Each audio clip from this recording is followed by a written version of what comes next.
बिस्मिल्लाहिर्रहमानिर्रहीम। Course waves and असलेशन के lecture number 3 में आज हम बात करेंगे एनर्जी ट्रांसपोर्टेड बाय वेव्स। अच्छा, स्कूल लेवल के फ़िज़िक्स में हम ये पढ़ चुके हैं कि वेव्स के प्रोपगेशन के लिए मीडियम का इलास्टिक होना ज़रूरी है। जैसे कि अगर आप देखें, ये हमारे पास एक मीडियम है जिसमें वेव्स ट्रेवल कर रहे हैं। आपको यहाँ पे क्रस्ट और ट्रफ नज़र आ रहे हैं, इसमें से वेव ट्रेवल कर रहे हैं। तो तमाम पार्टिकल्स इस मीडियम के एक दूसरे के साथ कुछ ख़ास फोर्सेस के थ्रू लिंक्ड हैं, जो फील्ड फोर्सेस के तौर पर हम इसको देखते हैं। तो यहाँ आप जो है इसको इस तरह से विजुअलाइज कर सकते हैं कि अगर मैं इस मीडियम के इनर में से, अंदरूनी हिस्से में से मसलन अगर दो एटम्स को निकाल लेता हूँ, तो ये दोनों एटम्स जो हैं आपस में एक दूसरे के साथ इंटरेक्ट करते हैं। जैसे इनके दरमियान एक स्प्रिंग मौजूद हो, तो ये कभी एक दूसरे के करीब आते हैं और कभी एक दूसरे से दूर जाते हैं। तो यूँ हमारे पास इस मीडियम के पार्टिकल्स जो हैं वो वाइब्रेट करते हैं, ऑसिलेट करते हैं, just like the oscillation of spring. तो जब भी वेव्स प्रोपेगेट करते हैं तो पार्टिकल्स ऑफ द मीडियम जो है वो सिंपल हार्मोनिकली ऑसिलेट करते हैं। और हमें पता है कि एक सिंपल हार्मोनिक ऑसिलेटर की जो एनर्जी का इक्वेशन है वो E इज़ इक्वल टू के ए स्क्वायर डिवाइडेड बाय 2 है। यहाँ पे K जो है वो स्प्रिंग कांस्टेंट है, A जो है वो हमारे पास एम्पलीट्यूड ऑफ द ऑसिलेटर है। तो अगर हम जो ओमेगा का इक्वेशन है, जो फ्रीक्वेंसी का इक्वेशन है, एक सिंपल हार्मोनिक ऑसिलेटर के फ्रीक्वेंसी का जो इक्वेशन है वो हमें पता है कि omega is equal to K by M under the root के बराबर है। लेकिन हमें साथ में एंगुलर फ्रीक्वेंसी की जो फंडामेंटल डेफिनेशन है उसका भी हमें पता है कि वो 2 पाई एफ के बराबर है। तो अगर आप इन दो इक्वेशंस को आपस में कंपेयर कर लें और फिर इनका स्क्वायर लें, तो ये बराबर हो जाएगा 4 pi square F square equal to K by M. यहाँ पे स्क्वायर लेने से जो स्क्वायर रूट है वो कैंसिल हो जाएगा और यहाँ पे ये 4 पाई स्क्वायर एफ स्क्वायर बन जाएगा। तो अगर मैं यहाँ से k की वैल्यू निकाल दूँ तो k बराबर होगा 4 m पाई स्क्वायर एफ स्क्वायर। यहाँ याद रखिए कि m जो है ये हमारे पास मास ऑफ दी ऑसिलेटर है। अच्छा, तो एनर्जी जो है वो बराबर होगी 2m pi square F square into A square, और इसको हम इक्वेशन नंबर 3 का नाम दे। तो यहाँ पे m जो है ये मास ऑफ दी ऑसिलेटर है या मास है मैटर के उस हिस्से का जिसके से वेव्स पास हो रहे हों, और f जो है वो हमारे पास फ्रीक्वेंसी है ऑसिलेटर का, a जो है ये उसका एम्पलीट्यूड है। मसलन समझ लीजिए कि ये हमारे पास एक छोटा सा स्लाइस है मीडियम का कि जिसमें से ये वेव आके पास हो रहे हैं। तो अगर ये हमारे पास सरफेस एरिया है जिसमें से वेव यहाँ से आके पास हो रहे हों, और यहाँ इसकी जो विड्थ है इस स्लाइस की, इस वॉल्यूम की, तो अगर वो L के बराबर है और जो वेव है वो वेलोसिटी v के साथ ट्रेवल कर रहा हो, तो फिर ये विड्थ बराबर होगा in terms of velocity v into t।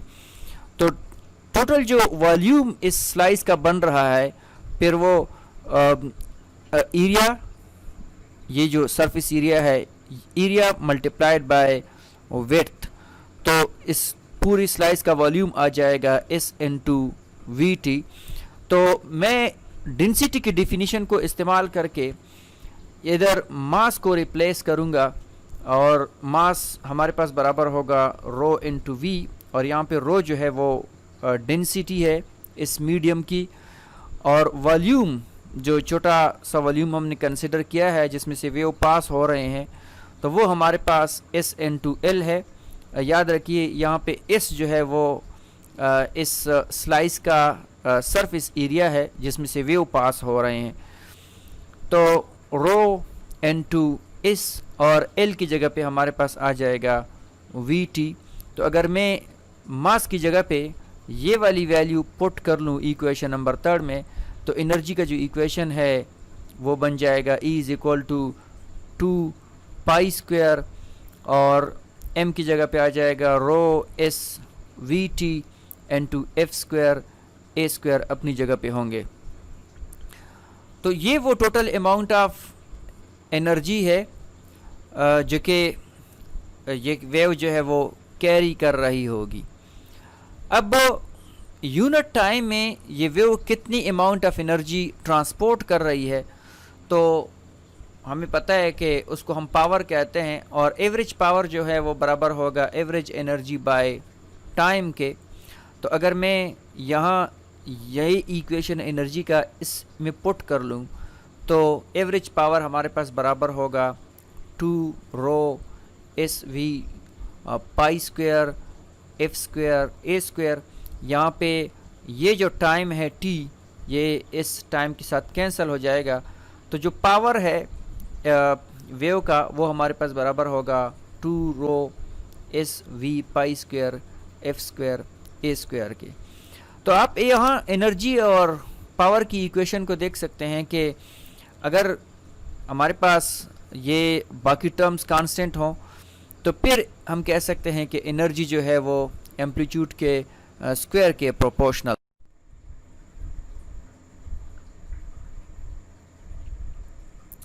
अच्छा, वेव की एनर्जी से रिलेटेड एक और टर्मिनोलॉजी इंटेंसिटी है जिसको हम पावर पर यूनिट एरिया कहते हैं। तो इसका जो मैथमेटिकल इक्वेशन है पावर पर यूनिट एरिया, इसको हम I से रिप्रेजेंट करते हैं इंटेंसिटी को। तो अगर इस पावर की वैल्यू हम पुट कर लें तो 2 रो SV pi square F² A² divided by S जो कि सरफेस एरिया है। तो यहाँ पे सरफेस एरिया डिनोमिनेटर में और नोमिनेटर दोनों में एक दूसरे को ये कैंसिल करेंगे, तो इंटेंसिटी का जो इक्वेशन है वो आ जाएगा 2 रो V pi square F² A², जिसको हम इक्वेशन नंबर 4 का नाम देते हैं।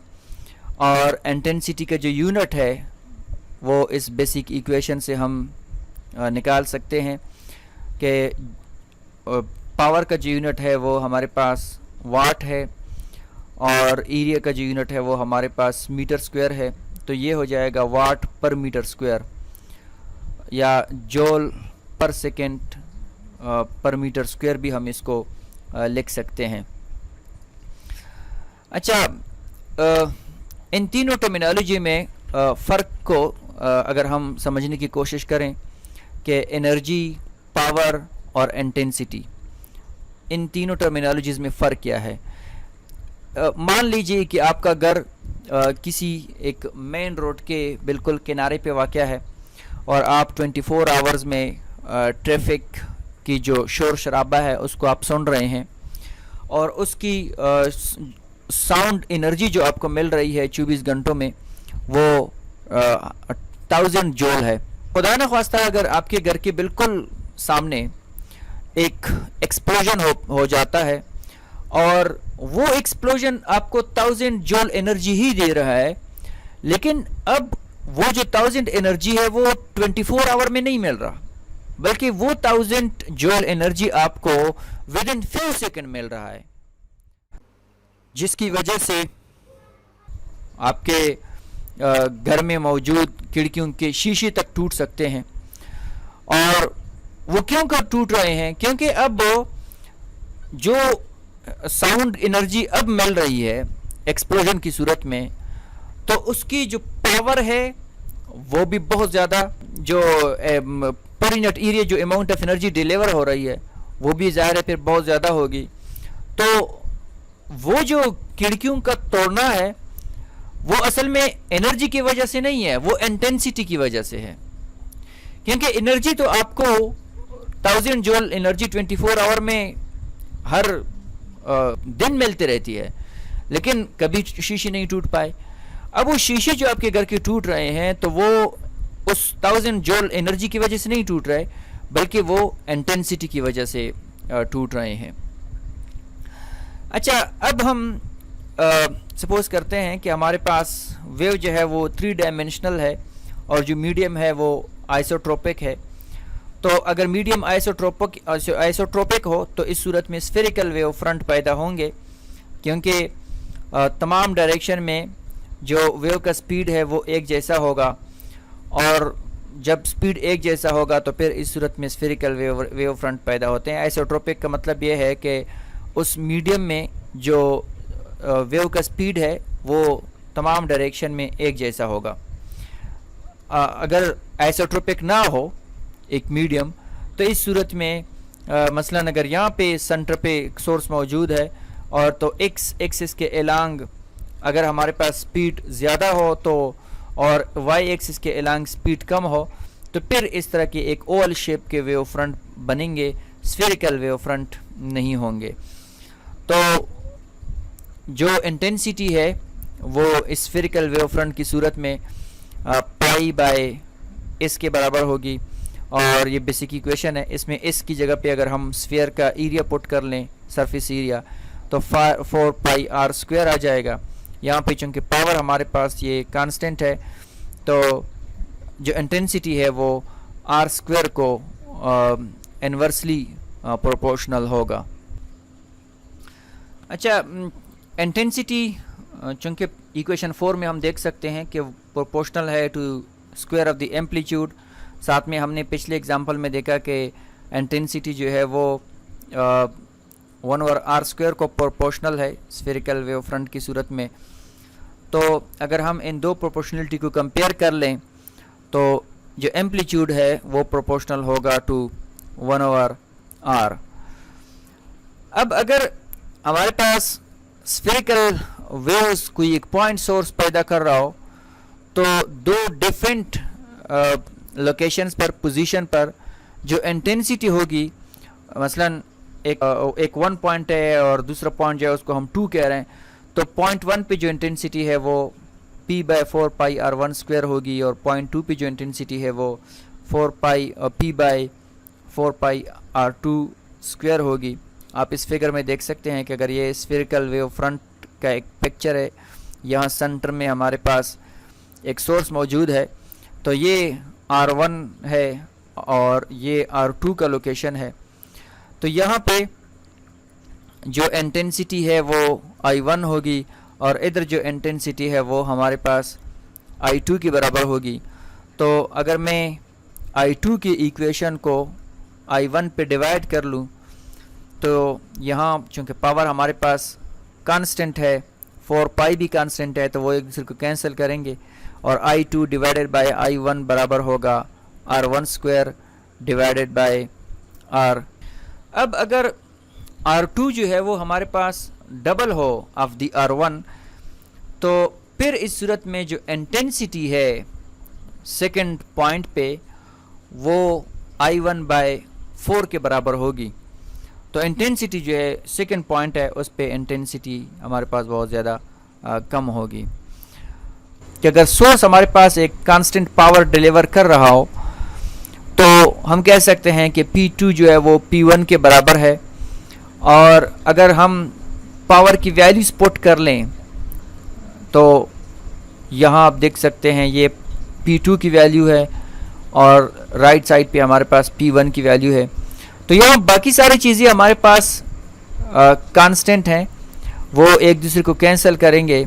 डेंसिटी, वेलोसिटी, पाई और फ्रीक्वेंसी कांस्टेंट है, तो ये एक दूसरे को कैंसिल करेंगे, और हमारे पास जो इक्वेशन रह जाएगा वो होगा A2 square into R2 square बराबर होगा A1 square into R1 square. तो अगर हम इस इक्वेशन के दोनों साइड पे स्क्वायर रूट लें तो ये स्क्वायर ख़त्म हो जाएंगे, और A1 R1 बराबर होगा A2 R2 के। चूँकि यहाँ पॉइंट 1 पे एम्पलीट्यूड और जो पोजीशन वेक्टर का प्रोडक्ट है वो बराबर है पॉइंट 2 पे एम्पलीट्यूड और पोजीशन वेक्टर के प्रोडक्ट के, तो हम कह सकते हैं कि इन दोनों का जो प्रोडक्ट है वो कांस्टेंट है। तो अगर इन दोनों का प्रोडक्ट कांस्टेंट हो तो फिर हम एक इस रिलेशन पे पहुंच सकते हैं कि जहाँ पे हम कह सकते हैं कि एम्पलीट्यूड जो है वो प्रोपोर्शनल है टू 1/r।